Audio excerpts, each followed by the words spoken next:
is a student sample writing piece, The Old Man and the Sea. In the book, The Old Man and the Sea, Ernest Hemingway tells the story of an old Cuban fisherman named Santiago who, considered by the villagers to be the worst type of unlucky, is still determined to win a battle against a giant marlin off the coast of Cuba. Santiago succeeds, but his successes do not come without great hardship and struggle. He spends 3 days being dragged in his skiff by the enormous marlin with minimal food and water, and while enduring acute physical pain, tired, and unending loneliness due to the absence of his young friend Manolin, it is only after Santiago's prized fish is completely devoured by sharks that he returns home to the village scorners and the safety of Manolin's trust. As his suffering and loss compound, we can see that Hemingway's quote, "A man can be destroyed but not defeated," offers a key insight into Santiago's life. As the story begins, we learn that Santiago has gone 84 days straight without catching a fish. Young Manolin's parents will no longer allow the two to fish together, for they do not want their son being exposed anymore to this type of failure.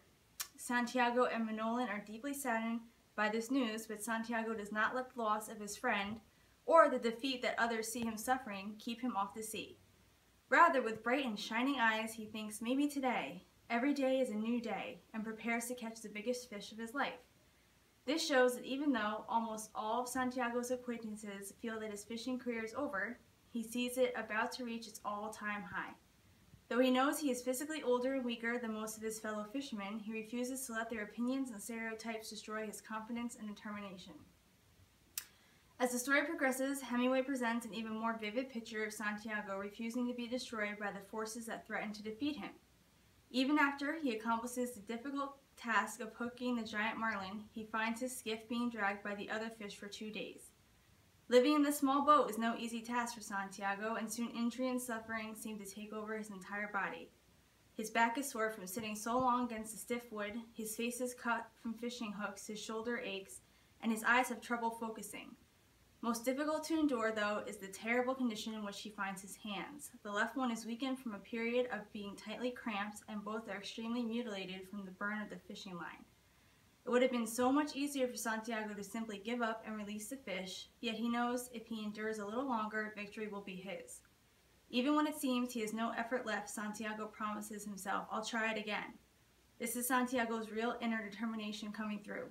He has encountered so many obstacles during the past few days that he will not let them defeat his dream of killing the fish. There is no outside force promising a splendid reward if he succeeds, only those that threaten to ridicule him if he is destroyed. Santiago is working solely on his own desire to fulfill his dream and proves to himself that, although his struggles may cost him his life, he can accomplish even the seemingly impossible. After 3 long days and nights, Santiago's determination pays off, and at last he manages to catch and kill the marlin. It is only a very short time that he has to relish in his triumph, though, for a few hours later, vicious sharks begin to destroy the carcass of the great fish.